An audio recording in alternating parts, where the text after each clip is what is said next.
all of that. Hey, Georgette, happy holidays. And then the other thing I was trying to do, hopefully my kids aren't watching, is I'm trying to transfer. So I brought all my videos, my DVDs, anything over the years that my father or I had made home movies on. And I had them transferred to a thumb drive. So, and then I have those. I have one thumb drive, right, that's the master that has everything I had transferred onto it. And then I am trying to get that to go to another thumb drive so I can give each daughter their own thumb drive of a variety of homemade movies, right, from years, from before they were even born.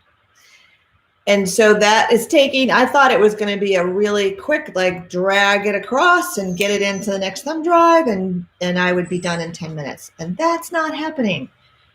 Each one, depending on the size of the file, is taking a long time. So I'm standing in my kitchen at my counter, transferring these movies. I've only done one master to one thumb drive, and I have a second master to move to that thumb drive, and there should be a third one arriving in the mail because I had them done on the Cape, and then I couldn't get to the Cape because of COVID. So I had my mother, who's 93, mail it to me, but I have yet to receive it. It's been about a week. So I'm sure she did. It's just everything seems to be taking a lot longer. So I'm waiting for that one to come. So that project I thought would be fast is not. I thought cookies would be relaxing. They're not. We have a new dog in the house that's just requiring a little extra management, which we knew and anticipated. And I am experiencing something called trigger stacking, where there's just these stressors that are piling up on top of each other. And it gets then the little thing, like the cookie sticking to the counter. The thing that almost put me over the edge this morning was transferring the videos. I thought I knew how to do it. I had to call Amy over. We sorted it out, but that was the thing that I could feel myself just like, oh my God, I'm either going to scream, I'm going to break something, or I'm going to start bawling my eyes out because I can't tolerate one more thing. And why didn't I get up earlier? And we did work out, so that's good. And we did get our tree decorated, so that's good. I can show you that one at a time. So there's a tree, Geo on the ottoman, which not really a place I let him sleep, but today, whatevs. And so you guys can see the tree. There's Geo, because I can't sit with me when I'm standing in the kitchen making cookies. So be aware of trigger stacking, not only in how it affects you, but your dogs are prone to trigger stacking as well, right? So having a board and trained dog in the house is more stressful for our dogs. So that's one reason the board and trained dog's on a leash. She's also on a leash for house training, or we'll put the dogs downstairs so that we'll put our dogs downstairs so that they don't have to be worried about the puppy in the house. But this puppy's very interested. There's nothing wrong with her. She's just more interested in our dogs than our dogs are interested in her. And so not sure what you're doing for Christmas. If you're alone, that can be stressful. If you're alone because of COVID, that can be stressful. If you're having friends and family over like you normally do, even if it was in the middle of a global pandemic, I know that can be stressful. It was always stressful for me trying to figure out how much food do I need and how long does everything take to cook and getting the table set and right? It just goes on and on and on. And your dog is subject to being trigger stacked as well. And that's what I really want you to remember and think about. There may be a time during this holiday season. Well, one, you should keep your dog's routine as much as possible the same. Try not to change anything. If you normally walk them at a certain time, if you feed them at a certain time, try to keep all those things the same. Don't change their food this week. Don't give them extra leftover turkey, or if you're cooking a roast or something, any of that's extra, that's new to their system, that they've not had experience eating before. This week is not the week to do that because they're likely to get diarrhea or sick because of that. So keep their routine the same, keep their food the same. This is not the time to sort of spoil them with a lot of extra bones and broth and leftover fat and stuff like that. You could upset their stomach.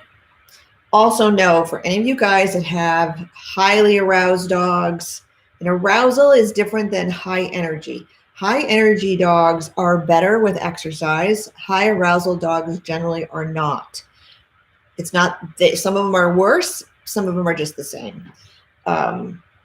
We took this puppy yesterday for an hour walk around Goose Pond yesterday, and she was quite pleasant all day yesterday. She's still got energy and up and poking around, but for the most part, she was able to settle herself.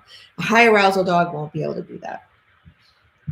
So keep your exercise the same or bump it up.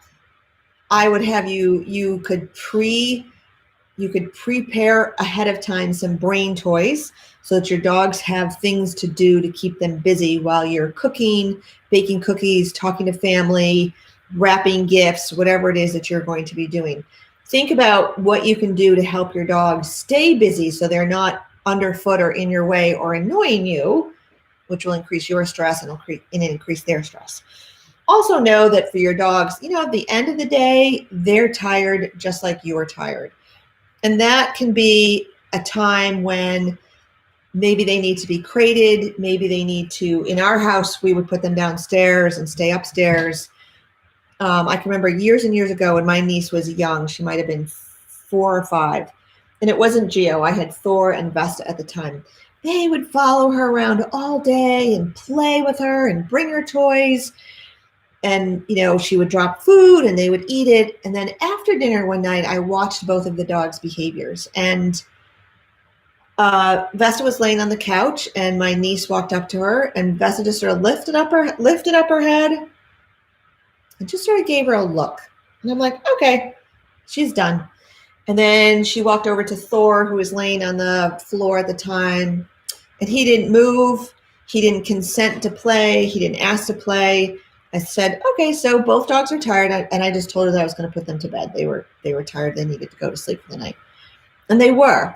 And that is a time where something could have happened. If somebody was going to bite or get upset about my niece toddling around and trying to get them to play, that would have been the time. So your dogs are not, what's the word? They're not robots. They are going to be tired. They might feel off. They might ache a little bit from running around in the snow if you're up here in the Northeast. We got 15 inches last week. So be thoughtful about that. And they might need to have some quiet time in the evening. Maybe that's leashed and sitting with you so that people aren't around them. Maybe that's in a crate. Maybe that's in a different room. And you can certainly give them a brain toy at that time. You give them a bone. You can give them something to chew and stay busy with. It's not a punisher. It's just, hey, it looks like you're stressed out and you need some time alone. So let's provide that for you. Okay, you guys, it's going to be super short today because I got to get back to cookie making and I'm stepping on the leash of this puppy and I need to do something else with her. So let's have you post in the comments. I'd love to see, how are you going to help your dog stay sane this holiday season? And that's not this week. It's this weekend, next week for New Year's, although I don't find New Year's quite as stressful as the Christmas holiday, only because of gifts and wrapping and, like I said, making cookies and all those sorts of things. So let's check. Hey, Linda, good to see you on here. All right, you guys. So post in the comments, what's the one thing you're going to do to help your dog stay relaxed during this holiday season, to not get stressed and hopefully not have an issue happen as well. All right, I'm going to go off on all the things. See you later, Instagrammers. We're ending you. See you later, YouTubers. And Facebook.